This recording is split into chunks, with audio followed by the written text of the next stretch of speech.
Well, good morning, welcome to Wales. On my way today to go and photograph shorebirds or waders down on a beach in South Wales. And isn't the weather wonderful?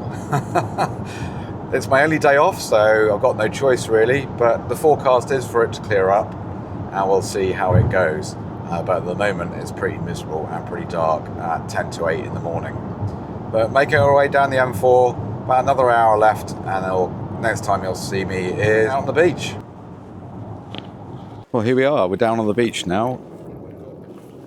Got the ground pod with the gimbal head on, and I can see a few, I think they're sandlings hang around by the rocks. So what I'm going to do is go sit down there and see what happens with them. They've disappeared now because they've obviously seen me. So the trick is to go sit down and wait. Unfortunately, it's still raining. Yeah, we'll see how it goes. It's not the best of light, but you've got one day off, so you've got to take advantage of it. The main thing with wader and shorebird photography is getting down low so you can get that intimate feeling with the bird, because otherwise it's just a bird on the beach. I think I'm going to go sit over by those big pebbles, because I can see a couple of birds down there working the shoreline. Not many. Let's see what happens. The last time I tried shorebird photography was down in Cape Verde, which was very easy. The birds aren't used to people there, so they were quite inquisitive. Here they're very wary of dogs and people, so let's see what happens.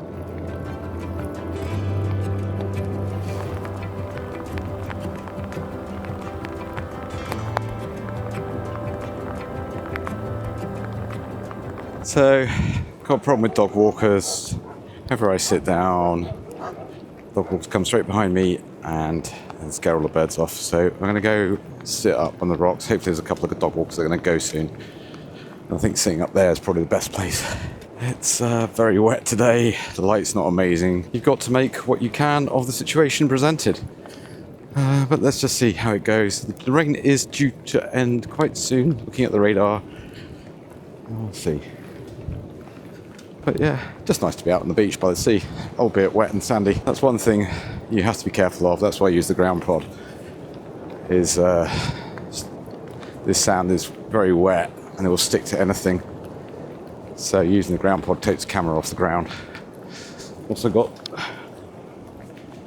the waterproof cover on the camera as well, and yeah, it just protects it a bit more from sand entering over all the lens.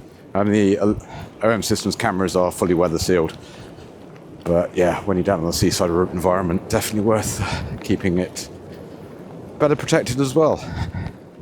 Sand is a killer of cameras, and salt water as well.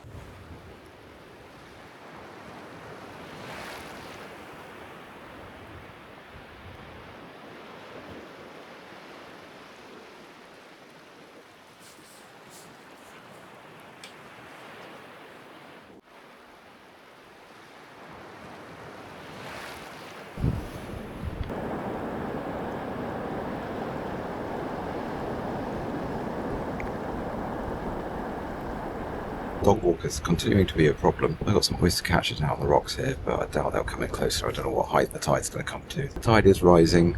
It's always a good idea to get to the beach about 2 hours before high tide, as the tide will then push the birds towards you. But I think the problem with this beach, it's one of the closest to my home, about an hour and a half drive away, is that there's a lot of dog walkers. So you might get the birds come close if you're sitting still, but then the dogs walk behind you and completely scare them off. We'll see what happens. Found a little spot to sit. Just some rocks by the shoreline. Nice and quiet here. I'll definitely not get disturbed here. As the tide came in, a few turnstones started showing up.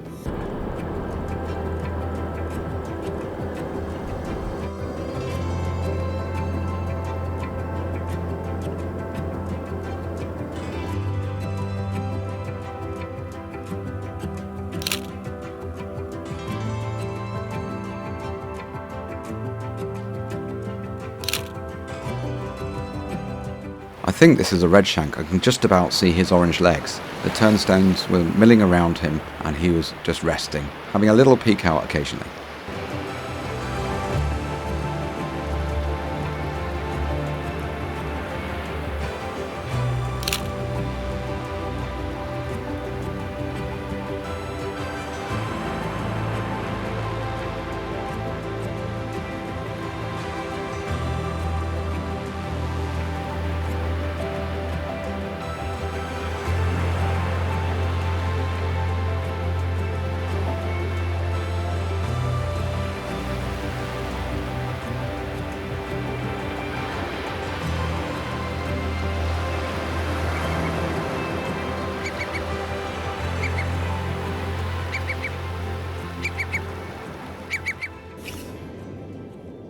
didn't expect to see this today.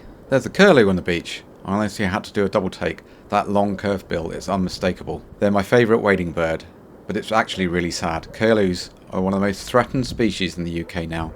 Their numbers have dropped massively because of habitat loss and changes in farmland. So seeing one here feels kind of special, and I'm quite emotional. It's a little reminder of how fragile these moments are and how important it is we look after the places they still have left.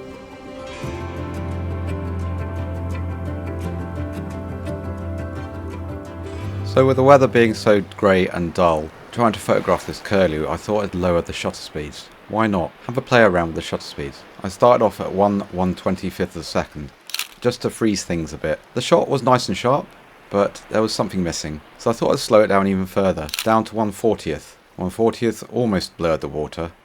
Then I went down to 1/15th. 1/15th almost created that blur effect. Then I thought, let's go crazy. Let's go down to 1/4 of a second, 1/4 of a second. The trick with these very low shutter speeds is to use a burst. A burst about 10 to 20 images, and at least one of them will come out sharp, hopefully.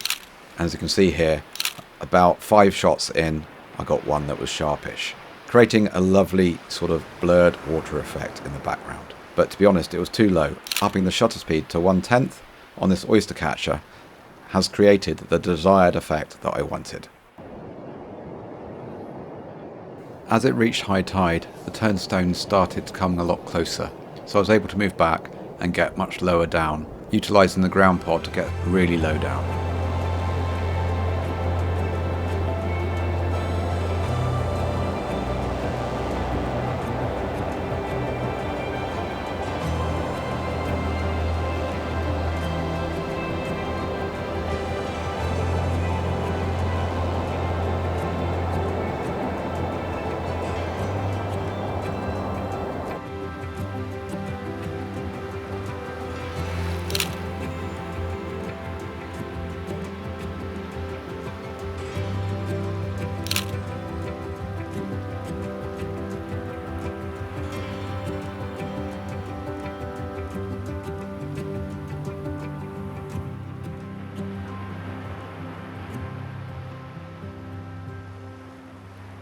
Wading birds or shorebirds are very timid in their nature. They will get easily spooked. So if you do see some on the beach, get down low as quickly as possible and then approach either on your knees or crawling towards them. With the rising tide, it's almost best to find a spot and just wait there. Didn't happen today just due to the amount of dog walkers, so I had to go and find the rocks, and then I could use the rocks as a little bit of cover. But yeah, if it's an open beach and it's nice and peaceful, then definitely find a spot about 2 hours before high tide, settle in and just wait for them to come towards you. Using a beanbag, obviously, or a ground pod to get your camera nice and low to get those eye level shots is great. Obviously with the OM-1 I was using bird detection and shutter speed between all the way down to 1/1/5, I think, all the way up to 1/2000th for when the curlew flew, which was beautiful to see. Try and find a peaceful beach, because even though it's been raining quite a lot this morning, there's a lot of dog walkers still out. I mean, it stopped raining now, but the dog walkers completely spook the birds. They do have this lovely habit walking on the shoreline. The dogs, that is, not the birds. The birds do as well, but they will get spooked by the dogs. I found I had to use quite a smaller focus box to initially pick up the bird. Sometimes even going down to a very small focus box. Hope these tips help you in your shorebird photography quest.